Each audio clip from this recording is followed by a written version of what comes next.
Hi everyone, this video is going to be talking about planning and pre-planning for bullet journaling. So I usually share this on my Plan With Me's, but I felt like it was a good enough reason to make a whole video. And I've gotten enough questions on it that I feel like, a video is a pretty good idea for this. So for what I use personally for pre-planning is my bullet journal, obviously, because it's for bullet journaling. Like I've said in other videos, I have a Leuchtturm A5 hardcover dot grid, all those details, and I personally love this journal. Anyways, so yeah, bullet journal. You're gonna need a pencil or a pen, just something to write with. Probably better for pencil now I think about it. You might want to do a pencil rather than actually using a pen. You're going to need sticky notes. At least this is what I use. So you can use any size sticky note. I have a ton because my last couple classes were very note/studying heavy. So I bought a bunch of these, just like a variety pack. Like I said, you can use any size, doesn't really matter. I just prefer these little rectangle-y ones. Just because I find it works for me and it's a good size for my bullet journal. And then you might need some other pencils and pens depending on how far you go with your pre-planning. I usually pencil in all of my spreads first, but this is like optional. You can have all of your stuff handy just in case. Eraser, it's probably a good idea. I use Moo erasers, they're awesome. So yeah, I guess I'll just get going with explaining how this all goes. Okay, so pre-planning. How I pre-plan is I make a planning spread. So I pretty much just write what worked, what didn't work, and what I would like to try for the next month. And I'm not going to use all these I'd like to try.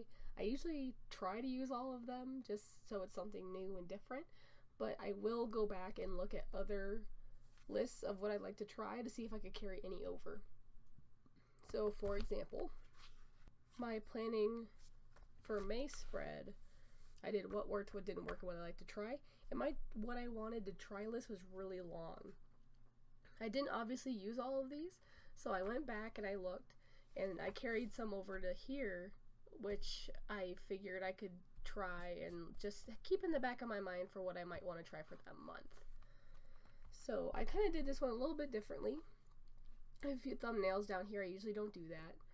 But pretty much what I found what worked for me was everything being in the front. So like all of my collections, just things I move monthly, all in the front rather than scattered around.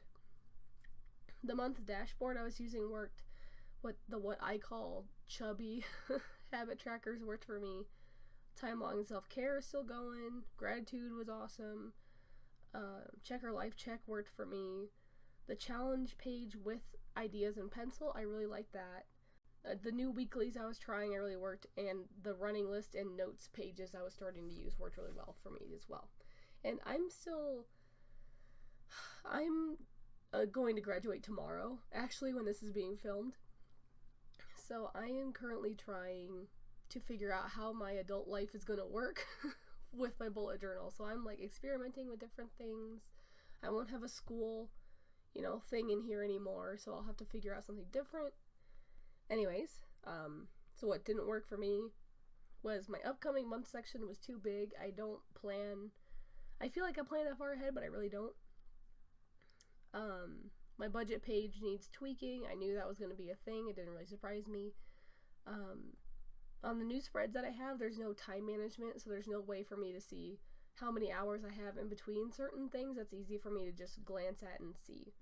So that's going to be something I'm going to work with. And I tried doing the scribbling effect right here, and I didn't really like how it turned out. So I just put down there that I need to practice on that if I'm going to use it again.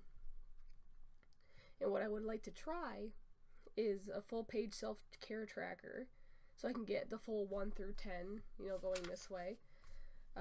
Time bars and ladders for my new weekly spread, so that way I can see my time.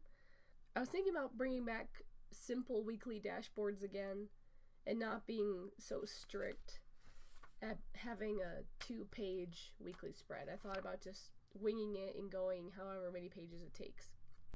You know, I want to change my budget spread a little bit. I thought about putting dailies after my personal and work, my new weekly spreads. I thought about trying 1 line a day, and I think I actually will do that instead of gratitude. I want to add washi again because I missed decorating my month with washi. I wanted a unique color scheme. So lately I've been doing just like either one color or, you know, a few colors. I want to do something that isn't colors right next to each other. So for example, if I wanted to do blue, green, and orange, that's kind of what I did for my January, and I really liked it. Just something different that not everyone's really going to see. And I'm also going to make a full goals page for this month. So down here, I was pretty much just messing with weekly spreads and what my new monthly dashboard might look like. So in this first step, I'm not really planning what things are going to look like. I might have an idea, but I'm not doing that yet. What I usually do after making this spread is I'll take my post-it notes, and I will usually either put them page by page, or I will put them side by side on my desk, because this makes it more of a visual for me to see what my month will turn out like. So I'm just going to do that now, and I will speed it up so you guys can kind of just see my process a little bit.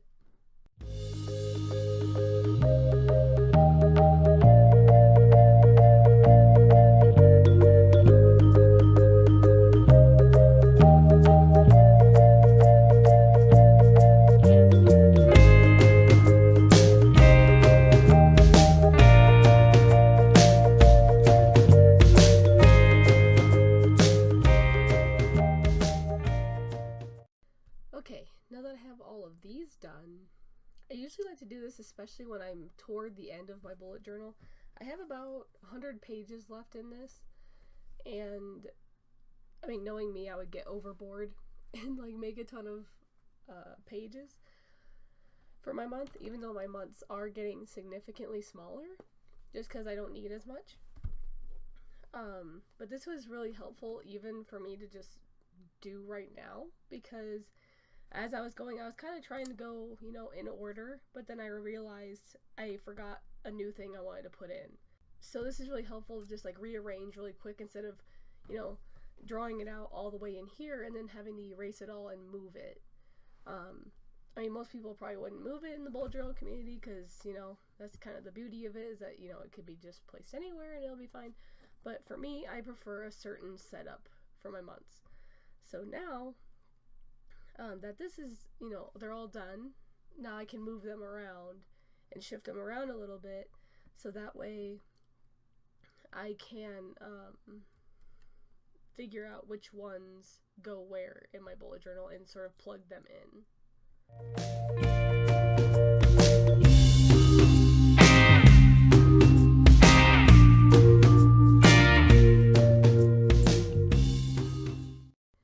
Okay, so now that I've rearranged a little bit, I'm happy with how it looks. So now I can go into where June would start. It is only about halfway through May, but I don't really think I'm going to add any more pages. But then again, I always say that and end up adding more. But this is also another reason why the sticky note method is a good idea, because this way I can move it around no matter what. So for example, the first one I put as an intro page. That's pretty much a page like I did here for May, just like a little fun intro artsy page. I made it optional because if I don't add any more pages, like say I add one more page, then I would put an intro page right there. Just because it would even out the spread, and then my monthly dashboard could be 2 pages like I like. But for example, if I don't end up using any pages, I would just use the monthly dashboard for both of these, and I can just move on. So, I mean, so this would pretty much act like the intro page if I didn't need it. So this one is optional. I'll still put it like right here, just in case. But yeah, this is most likely going to be my monthly dashboard. Then you'd pretty much just do this and plug in where they would go.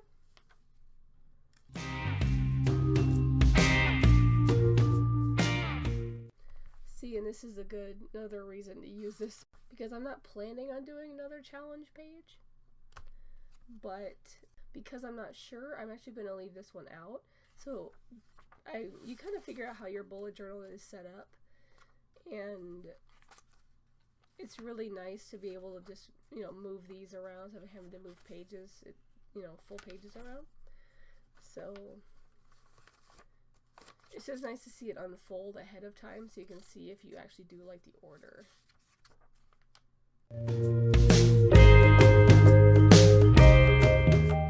I usually like doing 2 pages for my memories, but maybe I'll only do a 1 page. I'll experiment with a 1 page memories.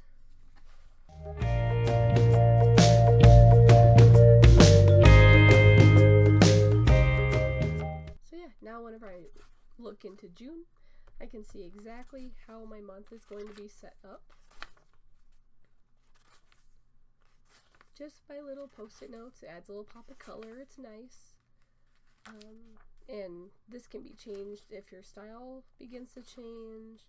You don't have to throw these out. You could put these in the pocket in the back if you have a Leuchtturm or a Moleskine. I think Rhodias have them too. You can keep them back here so that way you can reuse them so you don't, use up all your sticky notes. I just have a lot of sticky notes, so I don't care if I throw them out or not. So yeah, it's just nice to see how it all plays out.